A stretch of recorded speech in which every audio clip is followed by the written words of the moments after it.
Bonsoir à tous et bienvenue dans cette édition du journal. Voilà les grands traits de l'actualité nationale et internationale de ce 20 juin. Lancement officiel du recensement général de la population et de l'habitat sur toute l'étendue du territoire national. C'est dans un instant. En santé, la drépanocytose est au cœur des journées scientifiques à N'Djamena. Éléments à suivre dans cette édition du journal. Et puis, l'association Impact Ladies appelle les femmes à s'imposer dans le domaine du numérique.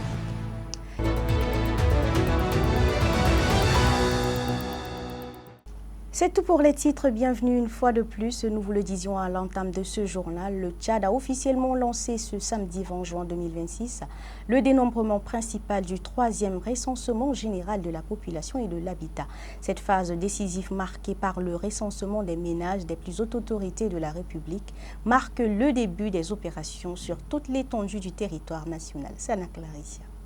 C'est dans un esprit d'exemplarité que le président de l'Assemblée nationale, Ali Kolotou Tchaimi, s'est prêté ce samedi à l'exercice du recensement. En ouvrant les portes de son domicile aux agents recenseurs, il a voulu adresser un message fort à l'ensemble des citoyens tchadiens sur l'importance de cette opération statistique d'envergure nationale. À cette occasion, il a salué le démarrage affectif du 3e recensement général de la population et de l'habitat, une étape majeure pour le pays après le précédent recensement réalisé en 2009. Il a invité les citoyens à réserver un accueil favorable aux agents recenseurs et à fournir des informations fiables, exactes et complètes afin de garantir la qualité des résultats. Il a également lancé un appel aux députés, aux conseillers, aux autorités administratives traditionnelles et religieuses pour qu'ils s'impliquent activement dans la sensibilisation des populations et facilitent le travail des équipes déployées sur le terrain. Il faut connaître que le recensement général de la population et de l'habitat est un outil important sur lequel doit se baser surtout le gouvernement tchadien pour planifier même le développement économique et social. Tant que le recensement n'est pas bien fait, la planification de mise en œuvre de politiques publiques serait très difficile. C'est pour cela que le recensement, et du côté des acteurs, et du côté des populations, doit être un acte harmonieux, doivent se comprendre pour que le recensement soit effectif. Par ailleurs, Ali Kolotou Tchaimi a exhorté les agents recenseurs à faire preuve de professionnalisme, de patience et de courtoisie dans l'exercice de leur mission. Il a insisté sur la nécessité d'accompagner toutes les catégories de la population, notamment les personnes âgées, les personnes vulnérables ou celles nécessitant davantage d'explications lors de la collecte des données. Les opérations du 3e recensement général de la population et de l'habitat ont été officiellement lancées ce 20 juin à Koumra, dans la province du Mandoul, par le préfet du département du Mandoul oriental, Abdoulaye Djibril Idriss. Ce lancement marque le début effectif du dénombrement sur l'ensemble du territoire. Dominique Didéo, correspondance. Après le recensement de la population de 2009 dont les données sont pratiquement erronées et ne répondent plus aux réalités de terrain en termes d'appui de la politique publique, ce 3e recensement général de la population et de l'habitat est une opération qui vise à établir un dénombrement de la population tchadienne permettant au gouvernement et ses partenaires de faire des investissements publics et privés adaptés aux réalités quotidiennes des Tchadiens dans leur ensemble. Cette opération s'inscrit ainsi dans le cadre de la réalisation des politiques publiques en termes de construction des infrastructures sociales de base, des écoles, des infrastructures routières, mais aussi l'accès à l'eau et à l'énergie. Le lancement des opérations est présidé par le préfet du département de Mandoul oriental, Abdoulaye Djibril Idriss, représentant le délégué général du gouvernement auprès de la province du Mandoul. Ibrahim Kaoula, coordinateur provincial du RGPH3 dans le Mandoul, a situé le contexte avant d'appeler à la mobilisation pour la réussite des opérations. Le RGPH3 est une opération nationale hautement stratégique au service du développement du Tchad. Aucun développement sérieux et durable ne peut être envisagé sans les données fiables, modernes et actualisées. C'est sur la base de ces données que l'État, ainsi que nos partenaires techniques et financiers, pourront planifier efficacement la construction de nos écoles, de nos centres de santé, de nos routes, ainsi que l'accès à l'eau et à l'électricité. Aucun village, aucun quartier, aucun campement, ni aucun ménage ne doit rester en marge de ce recensement. À la vaillante population du Mandoul, être recensé est à la fois un droit, mais surtout un devoir citoyen qui participe au renforcement de notre unité nationale. Lançant officiellement les opérations, le préfet du département de Mandoul oriental, Abdoulaye Djibril Idriss, se réjouit de la formation des agents avant de dire ceci. Je tiens à rassurer nos concitoyens que les informations collectées demeurent strictement confidentielles et seront utilisées exclusivement à des fins statistiques conformément aux lois et règlements en vigueur. Le succès des RGPH3 dépend de la mobilisation de tous. La véracité du déroulement des opérations a amené quelques agents autour de leur superviseur et du coordinateur provincial dans plusieurs ménages pour mettre en pratique les connaissances acquises pendant la formation sur le terrain à travers les outils technologiques adaptés à cette opération de recensement général de la population et de l'habitat. Dans le cadre des préparatifs du 3e recensement général de la population et de l'habitat, une réunion de concertation réunissant ministres, sénateurs, députés et cadres ressortissants du Mandoul s'est tenue ce samedi 20 juin 2026 au siège du mouvement patriotique du salut, présidé par le premier vice-président chargé de l'administration du parti, Dr Issa Doubragne. La rencontre a permis d'évaluer le dispositif d'appui au recensement et de renforcer la mobilisation dans la province Tansuanta. Les fils et filles du Mandoul, toutes sensibilités confondues, ont répondu présents à cette réunion de concertation consacrée aux préparatifs du 3e recensement général de la population et de l'habitat. Ouvrant les travaux, le secrétaire général premier adjoint chargé de l'administration du MPS, Dr Issa Doubragne, a rappelé que le recensement constitue un outil essentiel de planification du développement économique et social. À la sortie de ces recensements, supposons qu'on retrouve réellement 17 millions de Tchadiens. Ça veut dire que toute la planification économique et de développement et toute la planification du plan national de développement a été sur des bases fallacieuses. C'est une question vitale, en effet. Le recensement est un processus politique, d'abord, et de développement ensuite, parce que lors du dernier, et rappelez-vous, lors du dernier recensement électoral, dans le Mandoul, les 6 départements, certains pouvaient avoir 2 députés, disons comme ça. Parce qu'ils comptaient plus de 70 000 habitants, population en fait électorale. 70 000 plus. Le plus vous donne un député supplémentaire. Mais faute d'avoir fait un recensement inclusif, eh bien certains départements se sont retrouvés avec un seul député.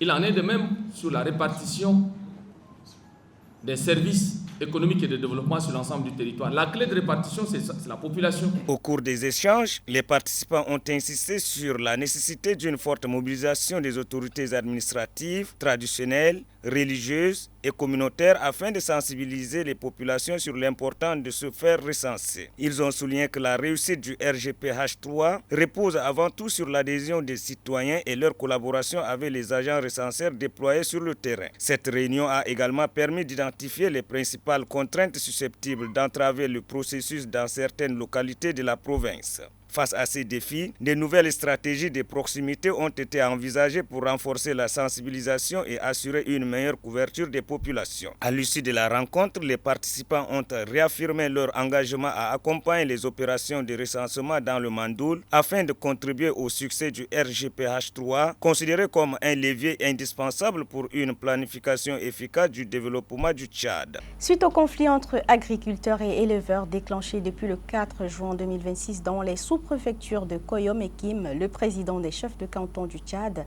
Sa Majesté Tamita Didengar, accompagné de son équipe, s'est rendu sur place pour témoigner sa compassion aux populations affectées et délivrer un message de paix et de cohésion sociale. Reportage de Gapi Diblès et d'Abakar Dimé.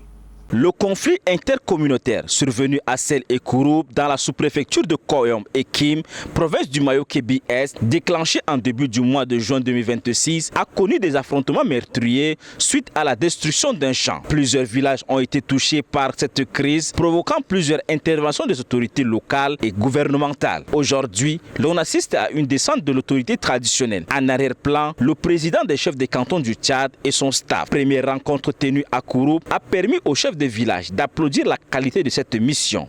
Le président des chefs des cantons du Tchad, Sa Majesté Tamita Didingar, dit assister moralement les familles et le dialogue doit être une arme de prévention des conflits. Vous l'avez dit tout à l'heure que ce qui est arrivé parce que vous avez toujours vécu ensemble avec vos frères Peul en bonne intelligence. Et ce qui est arrivé, c'est ce qu'on a dit tout à l'heure. C'est l'affaire de Iblis, c'est l'affaire du démon, c'est l'affaire du diable. Vous avez dit également que la dent et la langue sont ensemble et deux fois ils se coignent. Mais cela n'autorise pas soit d'enlever la langue ou bien soit d'enlever la dent. On ne peut pas vivre sans langue et sans dent. Et vous l'avez sagement dit. On a pris bonne note. Et c'est une grande sagesse. Mais à la chose suivante, il faut se dire que quand un conflit éclate, ça brise la cohésion qui a existé entre les populations. Ça entame profondément la cohabitation pacifique qui vous a permis de vivre pendant des années. Il faut éviter que cela influe négativement pour vous, sur vos femmes, sur vos enfants, pour que la vie que vous avez vécue par le passé puisse être détruite. Il faut éviter cela. À Djouman, le président des chefs des cantons du Tchad, Sa Majesté Tamita Didingar, et sa délégation rencontrent les éleveurs. Le représentant des Peuls dit, je cite, « Nous vivons ensemble plusieurs décennies. Nous nous marions, nous avions grandi ensemble, la paix est mieux. » Fin de citation. Après cette mission riche et stratégique, la délégation de retour à Bangor fait une restitution au délégué général du gouvernement auprès de la province du Mayo-Kébi-Est. Les journées scientifiques consacrées à la drépanocytose se poursuivent ce samedi à N'Djamena. Médecins spécialistes et acteurs de la santé échangent autour de cette maladie génétique qui touche de nombreuses personnes. Manifestations cliniques, prise en charge et prévention sont au cœur des débats. Le point avec Biaktibo Emmanuel. C'est une marche d'ensemble entreprise par le centre hospitalier universitaire La Renaissance contre la drépanocytose à travers des journées scientifiques qui réunissent autorités sanitaires, experts, professionnels de santé, partenaires institutionnels et étudiants. Une pathologie génétique découverte en 1910 et qui devient un problème de santé publique mondiale, touchant 300 000 naissances par an, dont 200 000 en Afrique, selon l'Organisation mondiale de la santé. Peu connue au Tchad, la drépanocytose, cette maladie du sang atteint jusqu'à 25% du taux de prévalence, une inquiétude qui appelle à la mobilisation. La lutte contre la drépanocytose ne peut être le combat d'un seul hôpital ou d'une seule institution. Elle exige l'union. Ensemble, nous pouvons briser les tabous, encourager le dépistage précoce et sanctuariser la prise en charge.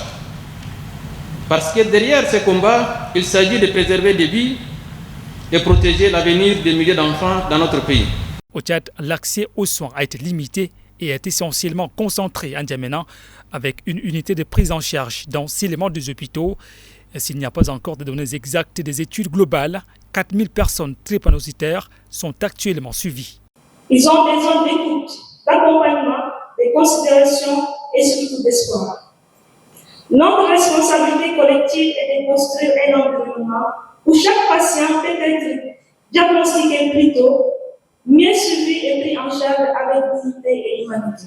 Dans sa description, la drépanocytose, bien qu'héréditaire, n'est pas contagieuse, mais les personnes atteintes connaissent de fortes douleurs, comme Idriss Youssouf, qui lutte depuis plus de 20 ans. Depuis mon enfance, j'ai connu les crises douloureuses qui surviennent sans prévenir, les nuits passées dans des hôpitaux, les inquiétudes de la famille et les rêves parfois interrompus par la souffrance. La prise en charge, qui demeure un défi à cause du manque de plateaux techniques, joue conséquemment sur l'économie familiale. La journée du dimanche 21 juin sera consacrée au dépistage massif afin de prévenir les éventuels cas. L'Association des femmes d'impact a tenu ce samedi 20 juin 2026 la 3e édition de sa table ronde à l'hôtel Solux de Ndiari autour des échanges, conférences et networking. Une rencontre placée sous le thème « Femmes, intelligence artificielle et révolution numérique » visant à promouvoir une économie inclusive portée par les femmes. À Touringui, Marie-Noël. Conférences, échanges et sessions de networking ont rythmé cette rencontre qui vise à renforcer la place des femmes dans le processus de développement à l'ère du numérique. Pour les organisatrices, l'objectif est clair. Bâtir une économie inclusive et durable en favorisant l'accès des femmes et des jeunes filles aux outils numériques et en encourageant leur maîtrise. Une condition jugée essentielle pour accélérer la transformation du Tchad. L'association Impact Ladies, engagée dans la sensibilisation et la formation des femmes sur leur rôle dans la société, déplore leur faible représentation dans certains secteurs clés et appelle à un changement de regard. Selon sa présidente Nicole Ndoubayo, la réussite du développement national dépendra de la capacité des femmes et des jeunes filles à s'approprier les technologies émergentes. Notre plaidoyer est donc clair. La révolution numérique ne doit pas reproduire les exclusions du passé. Elle doit devenir un levier d'accès, de dignité, d'autonomie et de leadership pour les femmes. Nous voulons que chaque femme ait accès aux outils numériques et sache s'en servir pleinement. Elle annonce également le lancement prochain d'une campagne de sensibilisation pour passer de la parole à l'action. Cette année, dans cette perspective, notre organisation voudrait passer de la parole à l'acte. Nous lancerons, avec le soutien de nos autorités, une vaste campagne de sensibilisation destinée aux jeunes filles afin de les accompagner dans le choix de leur filière et de les encourager à s'orienter davantage vers les sciences, les technologies et l'innovation. Impact Ladies se veut ainsi un cadre d'échange et de réflexion pour une meilleure inclusion des femmes tchadiennes dans l'économie numérique. Le maire du 7e arrondissement, Adoumassane Djimé, a effectué ce matin une tournée dans plusieurs quartiers de sa circonscription. L'objectif de cette visite était de constater l'état d'avancement des travaux de réhabilitation des routes et des ouvrages de drainage engagés pour améliorer la circulation des personnes et des biens durant la saison des pluies. Ashta Mamad Kalbassou. Le quartier d'Igno a constitué la première étape de la tournée du maire du 7e arrondissement. Sur place, des travaux de remblage sont en cours sur plusieurs axes afin de rendre les voies praticables pendant la saison de pluie et de faciliter le déplacement des riverains. Cette initiative est saluée par les habitants ainsi que les responsables locaux qui apprécient les efforts consentis par les autorités communales pour améliorer les conditions de vie des populations. L'équipe, en général, surtout l'équipe du maire, je les remercie beaucoup de leur déplacement pour voir qu'est-ce qu'on est en train de faire ici au quartier. C'est la raison pour laquelle nous vous disons merci, monsieur le maire. La délégation s'est ensuite rendue dans le quartier Ambata 1 où une vaste opération de dégagement de voies publiques est menée. Cette action vise à libérer les emprises occupées de manière anarchique et à fluidifier la circulation dans cette partie de la commune. La tournée s'est achevée à Dembe Amkoundiara, un quartier régulièrement confronté aux inondations pendant l'hivernage. Pour prévenir ces désagréments, la mairie a entrepris des travaux d'aménagement de voies d'accès ainsi que le curage des bassins de rétention destinés à faciliter l'évacuation des eaux pluviales. Des actions qui suscitent la satisfaction des habitants. Ces bassins-là, ils regorgent le même lot de 5e arrondissement. L'eau de lycée féminin, tout ça là, ça vient ici. Entre-temps, il y avait d'autres bassins qui prennent aussi les eaux. Je vais parler du bassin de Solix. Il y avait le bassin à Karkandji. Tous ces bassins ont été fermés. Et maintenant, ces bassins-là ne peuvent pas contenir, notre bassin ne peut pas contenir tout l'eau des 5e et du 7e arrondissement. Nous avons déploré ça et puis on est parti vers la commune du 7e arrondissement pour demander à ce qu'ils nous aident parce que l'année 2020, 2022 et 2024, il a fallu que la mairie centrale amène le pirogue pour enlever les gens de ces bassins. Il y avait même des cas de décès. À travers cette tournée de suivi, le maire Adoum Hassan Dime réaffirme sa volonté d'accélérer les travaux engagés dans les différentes quartiers du 7e arrondissement. L'objectif est de renforcer la mobilité urbaine, d'améliorer le cadre de vie des populations et de limiter les risques d'inondation durant la saison des pluies. Riche en fibres, en potassium et en vitamines, l'avocat est un fruit aux multiples bienfaits pour la santé. Très consommé en cette période, il séduit autant par son goût que par ses qualités nutritionnelles. Mais comment bien le choisir? Quel avantage apporte-t-il à l'organisme? Réponse dans cette chronique signée d'Urquidan Solange.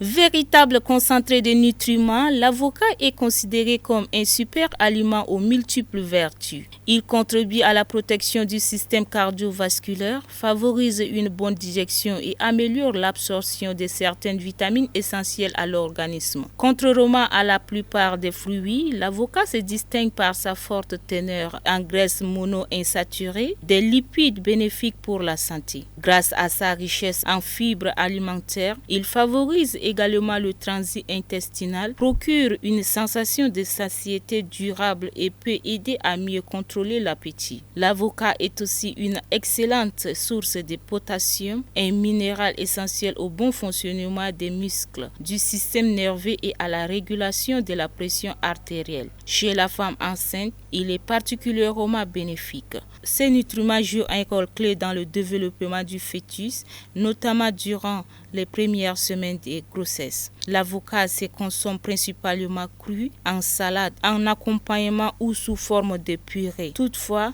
comme tout aliment, il est recommandé de le consommer avec modération dans le cadre d'une alimentation équilibrée. Savoureux, nourrissant et bénéfique pour la santé, l'avocat mérite pleinement sa place dans nos habitudes alimentaires. Un fruit aux multiples atouts qui allie plaisir gustatif et bien-être. Terminons cette édition par un tour d'horizon de l'actualité internationale avec Darbawa Yolande. En République démocratique du Congo, l'inquiétude grandit face à la résurgence du virus Ebola. À Bunia, dans la province de l'Ituri, une cérémonie d'inhumation s'est tenue vendredi pour une fillette de 6 mois décédée de la maladie en début de semaine. La petite victime, pensionnaire de l'orphelinat Saint-Nicolas, est le 3e enfant de cet établissement à succomber au virus depuis le début de l'épidémie. Pour éviter tout risque de contamination, l'enterrement a été effectué selon un protocole sanitaire strict par des agents de la Croix-Rouge sous la conduite d'un prêtre catholique. Les autorités sanitaires poursuivent les opérations de surveillance et de sensibilisation afin de contenir la propagation de la maladie. Sport à présent, le Maroc poursuit son brillant parcours à la Coupe du Monde 2026. Les Lions de l'Atlas se sont imposés vendredi face à l'Écosse sur le score d'1-0 lors de leur deuxième rencontre du tournoi. L'unique réalisation du match a été inscrite dès la 2e minute par Ismaël Saibari, permettant aux Marocains de prendre une option importante pour la qualification. Après avoir tenu en échec le Brésil lors de leur premier match, les hommes de Walid Regragui occupent désormais la première place du groupe C à égalité de points avec la Seleção et confirment leur ambition dans cette compétition mondiale. Voilà qui met un point final à cette édition du journal. Merci à vous de l'avoir suivi. Moi, je vous dis à très bientôt sur Stade 24 International.